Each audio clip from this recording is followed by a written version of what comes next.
Minimum viable products. They come in all kinds of shapes and sizes. Today we're going to look at the one with the coolest name. Join me as we throw back the curtain on the Wizard of Oz MVP. Hi, this is Gary. Welcome to Development That Pays. It's 1999. You're thinking about selling shoes online. You know that people buy shoes. What you don't know is whether people will buy shoes online. After all, it's 1999 and it's never been tried before. So you devise a cunning plan. You go into town, you go into shoe shops, and you take photographs of shoes.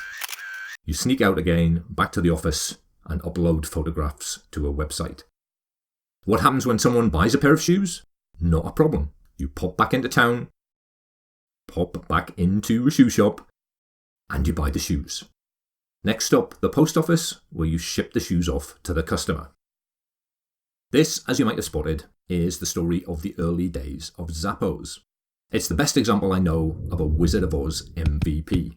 So called because from the customer's point of view, everything appears to be in place. The customer has no idea that behind the scenes, it's a little bit manual.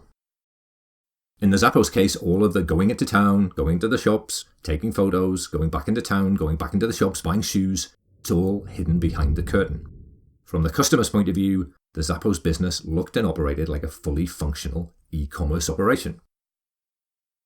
I love the Zappos story with one teeny-weeny reservation. It's not directly applicable to my world. For one thing, it's been a long time since I dealt with a physical product. Perhaps you thought the same. Let's take a look at a couple of other examples. In each case, see if you can guess what's lurking behind the curtain. First up, Aardvark. This was a service about connecting people with questions to people with the expertise to answer those questions. What was behind the curtain? Perhaps a neural network of stunning complexity? Nope, it was a bunch of interns. Next up, CardMunch. CardMunch was an application that would scan business cards and convert them into contacts. Somehow they managed to transcribe blurry photos of business cards better than any other optical character recognition system of the time. What lay behind the curtain? Surely they'd made some kind of technological breakthrough. Not at all. Behind the curtain, Amazon's Mechanical Turk.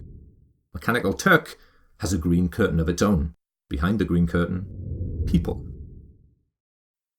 One final thought before we click our heels together and head back to Kansas.